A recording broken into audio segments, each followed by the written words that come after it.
اب دکاندار سے بات کرنا ہے، قرآن کہتا ہے فَلَا تَخْضَعْنَ بِالْقَوْلِ فَيَطْمَعَ الَّذِي فِي قَلْبِهِ مَرَضٌ۔ اے مسلمان عورت، جب تو کسی اجنبی مرد سے بات کرے، جب تو کسی پرائے مرد سے بات کرے تو تیرے انداز میں بے لچک نہیں ہونی چاہیے، تیری آواز میں مٹھاس نہیں ہونی چاہیے، تیرے انداز میں کڑک پن ہونا چاہیے، تیرا انداز کٹھور ہونا چاہیے۔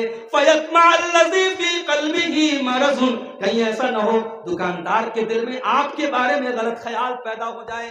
کبھی کبھی ایک رانگ نمبر پر کوئی کال جاتی ہے، اور وہ رانگ نمبر کی کال سے جب ایک عورت پیار اور محبت سے بات کرتی ہے تو وہ زناکاری اور بدکاری پر جا کر کے ختم ہوتی ہے۔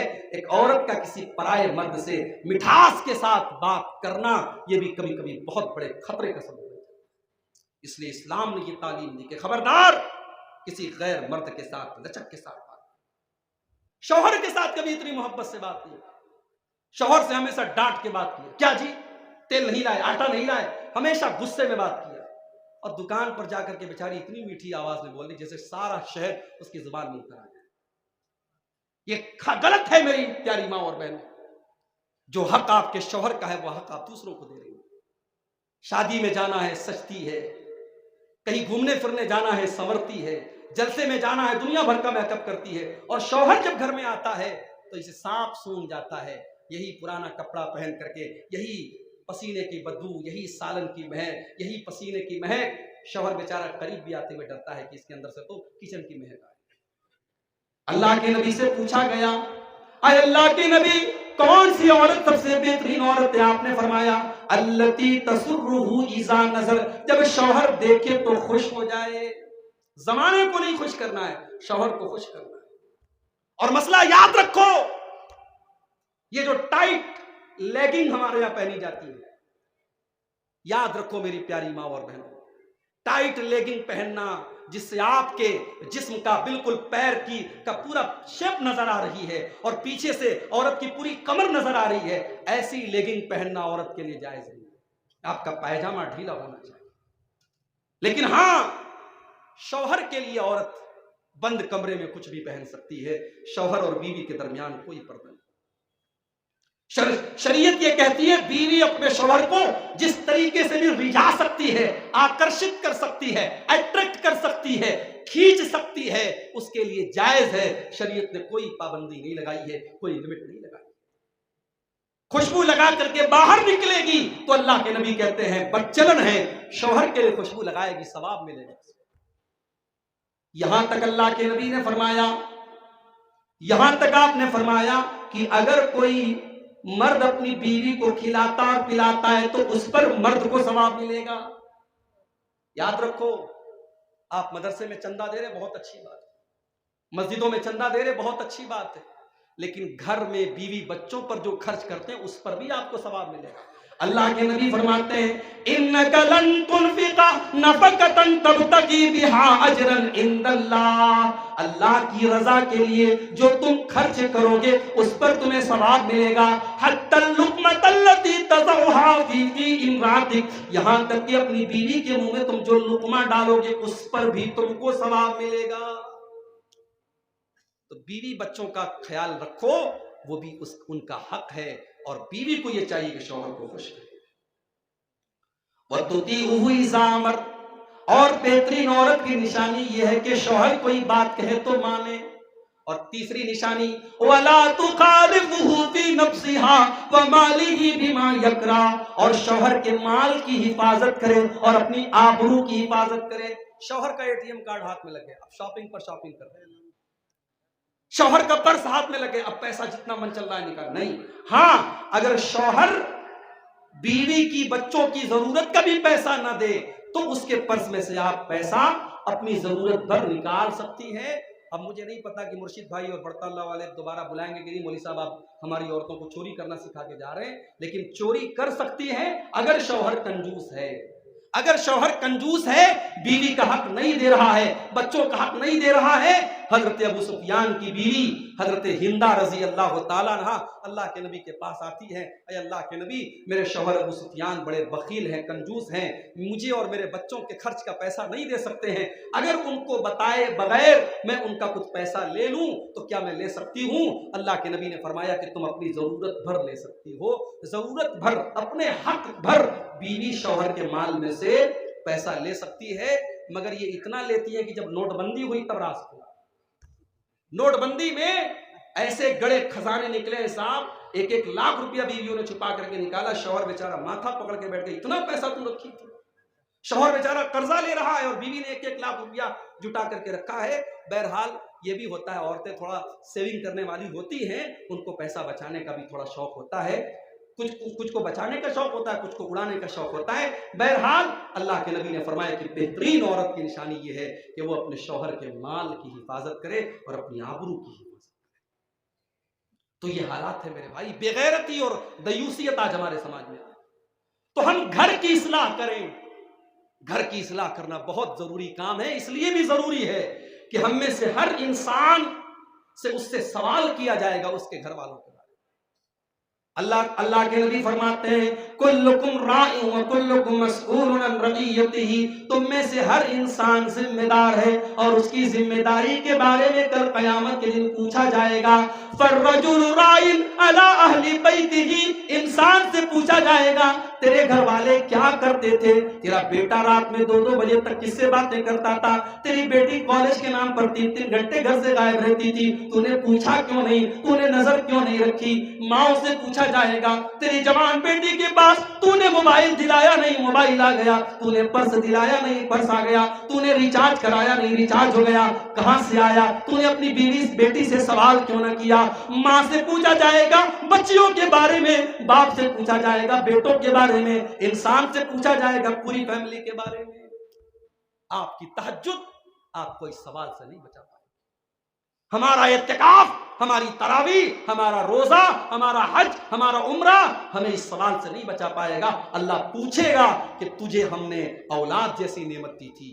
اولاد بہت بڑی نعمت بھی ہے اور بہت بڑی امانت بھی ہے آپ کے کندھوں پر۔ اللہ پوچھے گا کہ تو تہجد پڑھ رہا تھا اور تیرا بیٹا رات میں رنگ رلیاں منا رہا تھا، تو رات میں اللہ کی بارگاہ میں رو رہا تھا اور تیری بیٹی اپنے عاشق کے ساتھ باتیں کر رہی تھی، تو نے اپنے گھر والوں کی کیسی اصلاح کی، تو نے کیسی تربیت کی؟ اللہ سوال کرے۔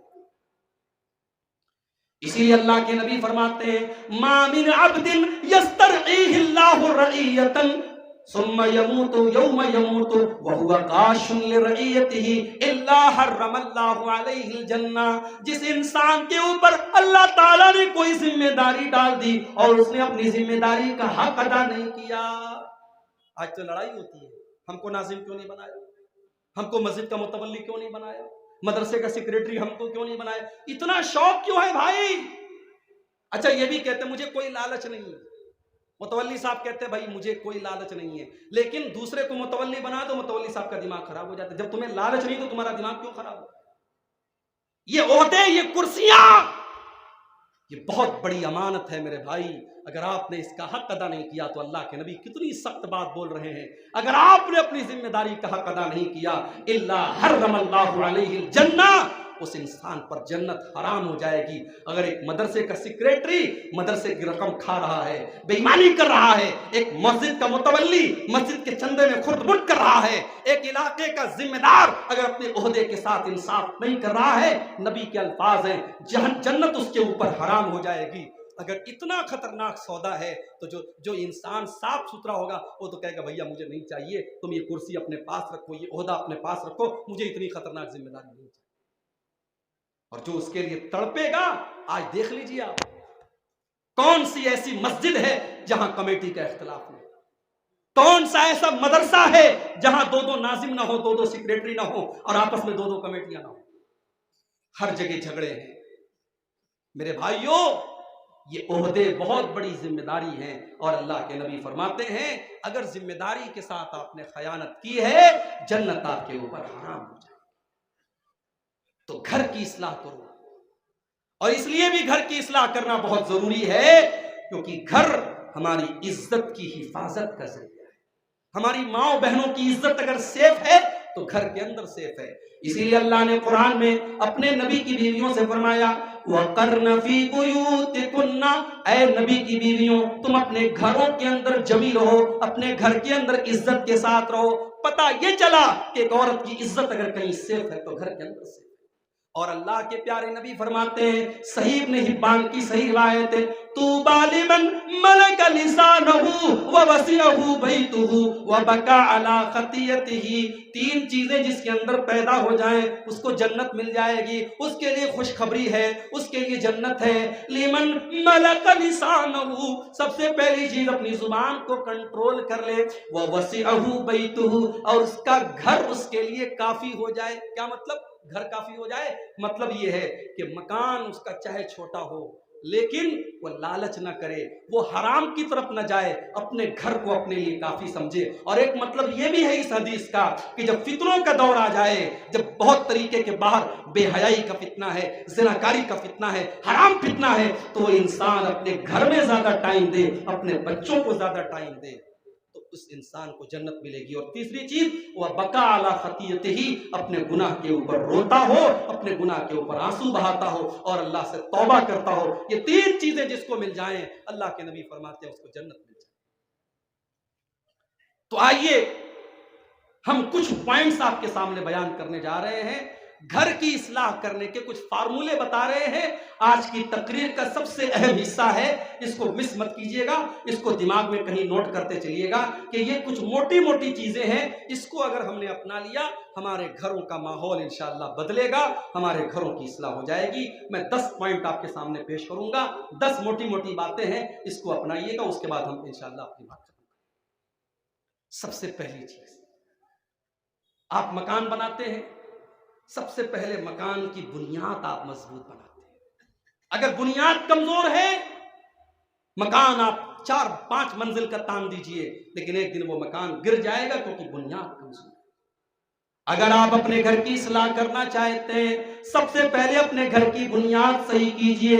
آپ کے گھر کی بنیاد اللہ کے دین پر ہونی چاہیے، اللہ کے تقوی پر ہونی چاہیے۔ آپ اپنے گھر کو تقوی کی بنیاد پر چلائیے، دین کی بنیاد پر چلائیے۔ اللہ فرماتا ہے افمن اسس بنیانہ علی تقوی من اللہ ورضوان خیر امن اسس بنیانہ علی شفا جرف نہار فانہار بہ فی نار جہنم۔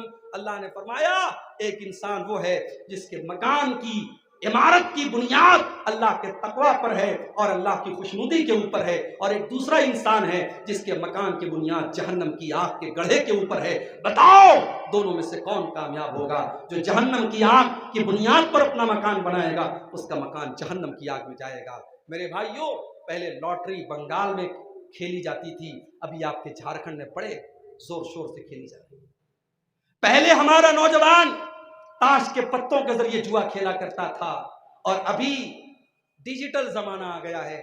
IPL کا میچ آ رہا ہے، موبائل پر my dream app download کیا، پیسہ اس میں لگایا، آج کولکاتہ ہار جائے گی، آج پنجاب جیت جائے گی، اس نے اس میں بولی لگائی اور جوا کھیلا، سٹا کھیلا۔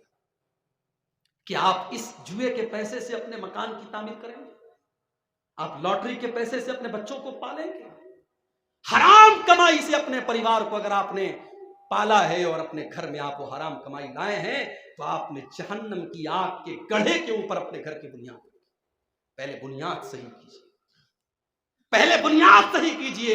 اور میری پیاری ماں اور بہنوں، آپ سے بھی کہنا چاہتا ہوں، جب آپ اپنے بیٹے کے لیے بہو دیکھنے جائیں اور جب آپ اپنی بیٹی کے لیے داماد دیکھنے جائیں تو آپ ایک نئے پریوار کی بنیاد رکھنے جا رہی ہیں۔ اب وہاں پر بھی آپ بنیاد کیا رکھ رہی ہیں یہ دیکھیے۔ آپ نے جا کر کے رشتہ دیکھا، لڑکی بڑی اچھی ہے، خوبصورت ہے، پڑھی لکھی ہے، برطلہ سے اس نے عالمیت کی ہے، برہٹ سے اس نے عالمیت کی ہے، دیندار ہے، نمازی ہے، سب کچھ ہے۔ گھر میں آپ آئیں، لوگوں نے پوچھا رشتہ کیسا تھا؟ بہت اچھا رشتہ تھا، مگر لڑکی کا رنگ تھوڑا سا سانولا۔ آپ نے تھوڑے سے رنگ کی بنیاد پر ایک دیندار لڑکی کو ریجیکٹ کر دیا۔ آپ نے اس رشتے کی بنیاد دینداری پر کہاں رکھی؟